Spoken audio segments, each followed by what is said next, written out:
बच्चों आज हम आपके मैथ के पेपर का एनालिसिस करवा रहे हैं, ओके, जो कि यूपी बोर्ड का है 2023 का मैथ का पेपर हो चुका है। आप एनालिसिस देख लीजिए, ऑब्जेक्टिव देख लीजिए आपके कितने सही हैं और मैच भी कर लीजिएगा, ओके। तो पहला ऑब्जेक्टिव है 731/625 का दशमलव प्रसार के अंकों की संख्या होगी। तो दशमलव प्रसार करेंगे तो पॉइंट के बाद कितने अंक पर ये दशमलव प्रसार जो है शांत हो जाएगा, वो ये पूछना चाह रहा था। और ये आंसर आएगा 4, जो कि बहुत इजी है, हमने आपको करवाया था। Yes sir. पहले मैंने मैं ही करवा दिया था जब शुरुआत में पढ़ा। Yes sir. आगे देखिए, दो बिंदु दे रखे हैं, उनके बीच की दूरी, दो बिंदुओं के बीच की दूरी के लिए सूत्र होता है x2 - x1 bracket square -y2 - y1 का स्क्वायर और अंडर रूट पूरे पे लगा रहता है, ओके। तो यही सूत्र में आ जाएगा, ऑप्शन सी सही होगा। 2 = 2 √ x² + y²। Yes sir. अब क्वेश्चन नंबर 3 देखिए, कह रहा दी गई संख्या में अभाज्य संख्या है। दी गई संख्या में अभाज्य संख्या है। अभाज्य संख्या वह संख्या होती है जो सिर्फ स्वयं से ही विभाजित होती है। अभाज्य संख्या वो संख्या होती है जो तो या तो सिर्फ स्वयं से विभाजित होंगी और या एक से ही विभाजित होंगी, इसके अलावा किसी से विभाजित नहीं होंगी। उन संख्याओं को अभाज्य संख्याएं कहते हैं, प्राइम नंबर। तो जैसे कि 1 तो अभाज्य संख्या होती नहीं, सबसे छोटी अभाज्य संख्या 2 ही होती है। तो 2 ऑप्शन में है, तो आप टिक कर लेंगे। और चौथा क्वेश्चन जो है ये थोड़ा गलत आ गया था, ध्यान से देखिए। चौथा क्वेश्चन, किसी धनात्मक पूर्णांक q के लिए प्रत्येक धनात्मक पूर्णांक का रूप होगा। इसमें इन्होंने विषम छोड़ दिया था, यहाँ पे कॉमा लगाया, प्रत्येक के बाद विषम आना चाहिए। जब विषम लगा देंगे तो 2q + 1 आएगा। क्योंकि ये क्वेश्चन गलत था तो आप सभी लोगों को इसका 1-1 नंबर मिलेगा, ओके। Yes sir. पांचवा क्वेश्चन देखिए, वो कह रहा है sin a + b √3/2 cos a - b = √3 - a b के मान होंगे। तो आप a और b की वैल्यू रख के देख लेना, 45 और 15 ही आएगी। Yes sir. क्वेश्चन नंबर 6 देखिए, 1 - 10² 30/1 + 10² 30 का मान होता है 1/2। ये तो बहुत ही इजी, कुल मिला के पेपर जो है इजी ही आया है आप लोगों का। समीकरण x² - 4x + k = 0 का एक मूल 6 है। एक मूल 6 होने का मतलब यह वह संख्या है जो समीकरण को सेटिस्फाई करेगी। तो x की जगह पे 6 डाल देंगे और जिसका मान पूछा वो निकल आएगा। चर दे रखा कि उसका मान हमें बताना है, तो k की वैल्यू निकल आएगी, जो कि आएगी -12। दी गई संख्याओं को योगफल 24 है, उनमें से एक संख्या दूसरी संख्या की 2 गुनी है। संख्याएं क्रमशः होंगी। तब ऑप्शन से भी कर सकते थे, उसने कहा दी गई संख्याओं का योगफल 24 है और एक ही ऑप्शन ऐसा है जिनमें संख्याओं का योगफल 24 है, जो कि ए हो गया। तो 2 गुनी वाली अगर नहीं भी होता तब भी हो जाता, क्योंकि पेपर इजी ही। देखिए, 2 समरूप त्रिभुजों के क्षेत्रफलों का अनुपात दे रखा है। मैंने आपको बताया था अगर क्षेत्रफलों का अनुपात दिया और भुजा का अनुपात पूछे तो वर्गमूल निकाल देना, और अगर भुजा दी हुई क्षेत्रफलों का अनुपात पूछे तो वर्ग कर देना। तो चूंकि यहाँ पे क्षेत्रफल दिया है, भुजा का अनुपात पूछा है, तो वर्गमूल कर देंगे। तो 81/81 अनुपात 121 है, तो 81 का वर्गमूल होता है 9, 121 का 11, तो 9/11, ओके। आगे क्वेश्चन देखिए, ए भुजा वाले समबाहु त्रिभुज के शीर्ष के आधार पर लंब पर डाला गया लंब। ए भुजा वाला समबाहु त्रिभुज तो डालेंगे तो भुजा आधी आधी कर देंगे, a/2 कर देगा। फिर पाइथागोरस प्रमेय लगा देंगे, तो 90 का कोण बनाएगा। तो आंसर आ जाएगा √3/2 a मात्रक, ओके। Yes sir. 1/2 सेंटीमीटर व्यास वाले किसी ठोस अर्धगोले का संपूर्ण पृष्ठीय क्षेत्रफल होगा। देखिए व्यास दे रखा है उसका 1/2, तो इसकी रेडियस निकालेंगे 1/4 हो जाएगा।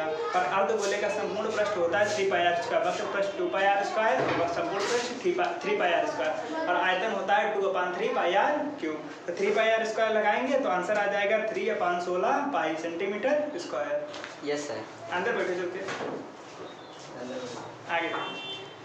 अब आप क्वेश्चन नंबर 12वां देखिए, 6 सेंटीमीटर त्रिज्या वाले वृत्त का एक चाप के केंद्र का कोण 60 आंतरिक करता त्रिज्या खंड का क्षेत्रफल निकालिए। तो जैसे वृत्त का क्षेत्रफल होता है πr², वैसे ही हो जाएगा त्रिज्या खंड का πr² θ/360, तो आ जाएगा 6 पाई। आंसर आ जाएगा 6 पाई। एक समकोण त्रिभुज का कर्ण और आधार क्रमशः 7.5 सेंटीमीटर और 4.5 सेंटीमीटर लंब भुजा की माप ज्ञात। ये तो पाइथागोरस प्रमेय से ही हो जाएगा। लंब का स्क्वायर प्लस आधार का स्क्वायर बराबर होता है कर्ण के स्क्वायर के। तो वहाँ से आंसर आ जाएगा 6 सेंटीमीटर। क्या हमने पाइथागोरस प्रमेय नहीं पढ़ी थी? यस सर, पढ़ी थी। प्रूफ भी सिखाया था हमने पाइथागोरस प्रमेय। आगे देखिए, समबाहु त्रिभुज ABCD में समबाहु त्रिभुज यानी कि इसकी तीनों भुजाएं बराबर होती तथा तीनों कोण भी बराबर होते हैं। समबाहु त्रिभुज ABC में भुजा AB की माध्यिका CD है। CD स्क्वायर का मान होगा 3/4 AB स्क्वायर। 12 व्यक्तियों का भार का समांतर माध्य 45.6 किलोग्राम, उनके भारों का योगफल हो गया। समांतर माध्य का सूत्र लिखेंगे पदों का योग बटे पदों की संख्या, मल्टीप्लाई करा लेंगे तो आ जाएगा पदों की संख्या पदों के योग से, तो आंसर आ जाएगा 547.2 kg। क्वेश्चन नंबर 16 देखिए 3, 4, 6 और x का समांतर माध्य 5 है, तो इन सभी को जोड़ लो और जितने अंक होंगे उससे भाग करा देंगे, बराबर के 5 कर देंगे, इक्वेशन बन जाएगी, x की वैल्यू फाइंड कर लेंगे जो कि आएगी 7। देखा समीकरण x² - 1/x = 1 का युक्तकर ज्ञात कीजिए। युक्तकर मतलब डिस्क्रिमिनेंट होता है, d = b² - 4ac। आंसर आ जाएगा 5, आप करके देख लीजिएगा। Yes sir. d निकालना तो सिखाया था और मूलों की प्रकृति भी बताई थी, अगर d का मान 0 से छोटा हो, बड़ा हो और बराबर हो, तीनों पे बताया था। आगे देखिए, किसी आयताकार खेत का क्षेत्रफल 30 मीटर क्यूब 30 मीटर स्क्वायर है, यदि उसकी लंबाई उसकी चौड़ाई से 1 मीटर अधिक है तो उन्हें ज्ञात करने के लिए द्विघात समीकरण बनाइए। तो दो घात समीकरण आ जाएगा x² + x - 30 = 0। किसी बारंबारता बंटन के लिए माध्य और माध्यक क्रमशः 26.1 और 25.8 है, बंटन के लिए बहुलक का मान ज्ञात कीजिए। तो बहुलक बराबर 3 माध्यिका माइनस 2 माध्य, ये सूत्र होता है, तो आंसर लगभग आएगा। इसमें एग्जैक्ट तो नहीं आएगा क्योंकि एग्जैक्ट ऑप्शन मैच नहीं कर रहा, लेकिन लगभग 26 पॉइंट समथिंग आएगा। तो 26 पॉइंट एक ही ऑप्शन है, तो कर लेते हैं। ओके, आगे देखिए, केंद्रीय प्रवृत्ति की माप डिपेंड करती है, ये माध्य माध्यिका और बहुलक पर ही निर्भर करती है, चूंकि ऑप्शन में ना तो माध्य है ना तो माध्यिका है, बहुलक है, अर्थात बहुलक ही आंसर हो जाएगा। अब हम क्वेश्चन नंबर 21 पे चलते हैं। आई होप आप लोगों ने जो 20 ऑब्जेक्टिव किए हैं उसमें से आप लोगों के 18, 17, 16 सभी लोगों के सही होंगे, और जिनके बीच में 20 सही है उनके लिए तो बहुत ही अच्छी बात है। Yes sir. आगे देखिए, और करने वाला पेपर जो बच्चा है सच में बता रहा है, जो ठीक ठाक पढ़ा है वो भी 50-55 क्वेश्चन आराम से कर लेगा, और जिसने बढ़िया भी तैयारी की 65 नंबर का आराम से कर सकता है। 4-5 एक ऑब्जेक्टिव और 1-4 नंबर का क्वेश्चन थोड़ा टफ है, बाकी आप लोग सारे ही क्वेश्चन ईजी थे। आगे देखिए, दो बिंदुओं के बीच की दूरी दे रखी है 10 मात्रक और y का मान पूछा है, तो y का मान एक दो घात समीकरण बन जाएगी, y का मान आएगा 9, -3 चूंकि 9 हो जाएगा। आगे देखिए, x और 1/x का माध्य यम है, तो x³ और 1/x³ का माध्य ज्ञात कीजिए। माध्य मतलब जितनी संख्याएं होती हैं उनको जोड़ करके संख्याओं की पदों की संख्या से भाग करते हैं, तो x + 1/x/2 = यम कर लेंगे, और 2 जो है उधर जाएगा, तो x + 1/x = 2m, और दोनों तरफ क्यूब कर लेंगे, तो हमें पहले निकल आएगी x³ / 1/x³ और 2 से भाग करा लेंगे, तो आंसर आ जाएगा 8m³ - 6m। आगे देखिए अगला क्वेश्चन कह रहा है, यदि tan 2a = cot a - 80 degree, तो 2a न्यून कोण है, तो a का मान निकालिए। तो 90 - थीटा वाला आंसर लग जाएगा, sin 90 - थीटा cos थीटा, वैसे लगाएंगे tan 90 - 2a = cot 2a = cot a - 18, cot से cot कंपेयर कर लेंगे, तो 2a = 90 - 2a = a - 18 डिग्री, वहाँ से a की वैल्यू फाइंड कर लेंगे जो कि आ जाएगी 36 डिग्री। देखिए, अब कहते हैं बेसिक से क्वेश्चन है, जिसने चैप्टर की शुरुआत की, ये जो सूत्र लगे ना, ये आपको चैप्टर्स खोलेंगे वैसे ही दूसरे तीसरे पेज पर ही लिखे मिल जाएंगे। कहते नहीं बहुत ज़्यादा डीप जाकर भी क्वेश्चन नहीं बनाया है। Yes sir.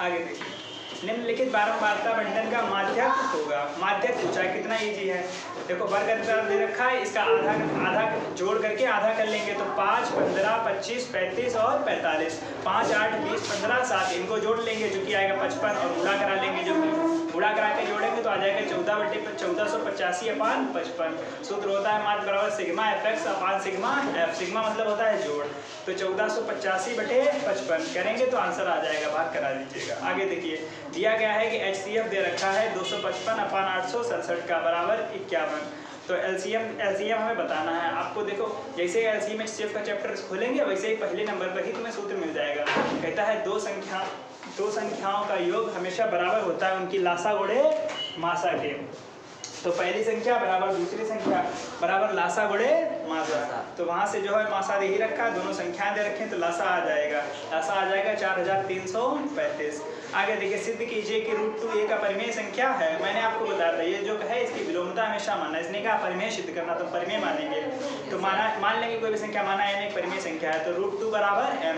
और हम जानते हैं कि कोई परिमेय संख्या और परिमेय संख्या कभी बराबर नहीं हो सकती, इस प्रकार सिद्ध हो जाएगा, अर्थात √2a का परिमेय संख्या है। पेपर बहुत ही सरल। आगे देखिए 22वां का फर्स्ट क्वेश्चन, देखिए सारणी का बहुलक ज्ञात कीजिए। देखिए बहुलक ज्ञात करना है, सबसे पहले बहुलक वर्ग ज्ञात करना होता है। बहुलक वर्ग वही होता है जिसके बारंबारता सबसे ज़्यादा होती है। तो आप देखना बारंबार से 23 है, अर्थात बहुलक वर्ग 30 से 40 हो जाएगा। 23 जो हो गया ये f1 हो गया, और 23 से पहले जो होता है उसे f0 कहते हैं, और 23 के आगे होगा उसे f2 कहेंगे। तो बहुलक वर्ग हो गया, इसकी निम्न सीमा और हाईएस्ट निम्न सीमा को L कहते हैं और उच्च सीमा को H कहते हैं। तो सूत्र होता है L plus f1 minus f0 और बटे 2f1 minus f0 minus f2 bracket में गुणे में h, क्योंकि आपका आंसर आ जाएगा। आगे देखिए खा क्वेश्चन, 4 सेंटीमीटर 5 सेंटीमीटर 6 सेंटीमीटर भुजा वाले त्रिभुज की रचना।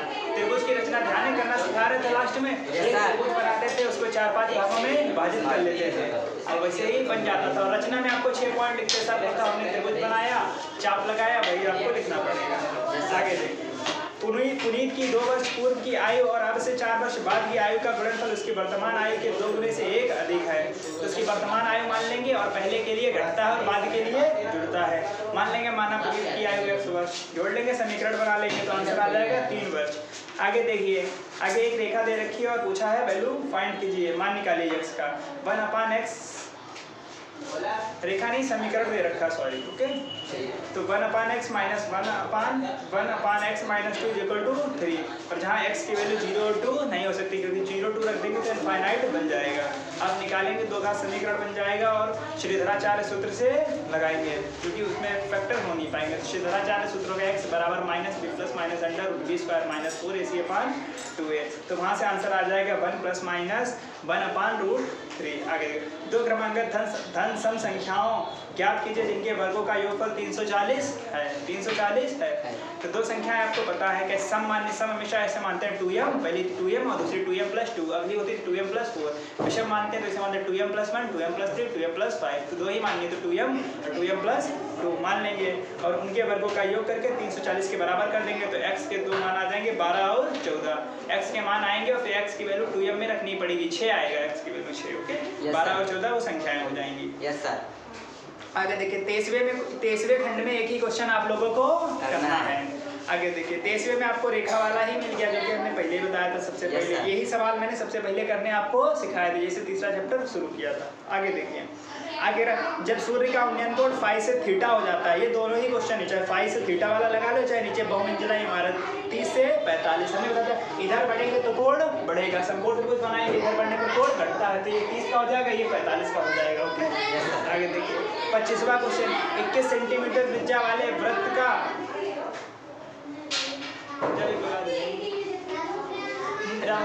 21 सेंटीमीटर त्रिज्या वाले एक वृत्त के चाप का केंद्र 60 अंश का कोण आंतरित करता है। चाप द्वारा बनाए गए त्रिज्या खंड का क्षेत्रफल और संगत जीवा द्वारा बनाए गए, ध्यान है साइन वाला सूत्र दिखाया था, ध्यान है, उसी से लग जाएगी।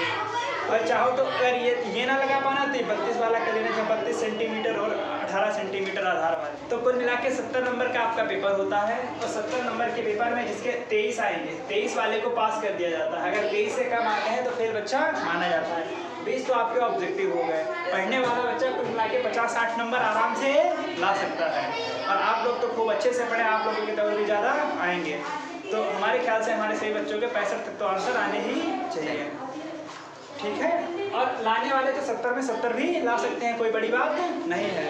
और पेपर इस समय इजी ही आ रहा है, क्योंकि अब पढ़ाई को जो है सरल ही करते जा रहे हैं। कुछ टफ चैप्टर थे वो भी कम कर दिए हैं। जैसे हम पढ़ते थे कराधान वगैरह चैप्टर था, तो वो हटा दिए गए हैं, ओके बच्चों। तो भगवान करे आपके आगे भी पेपर काफ़ी अच्छे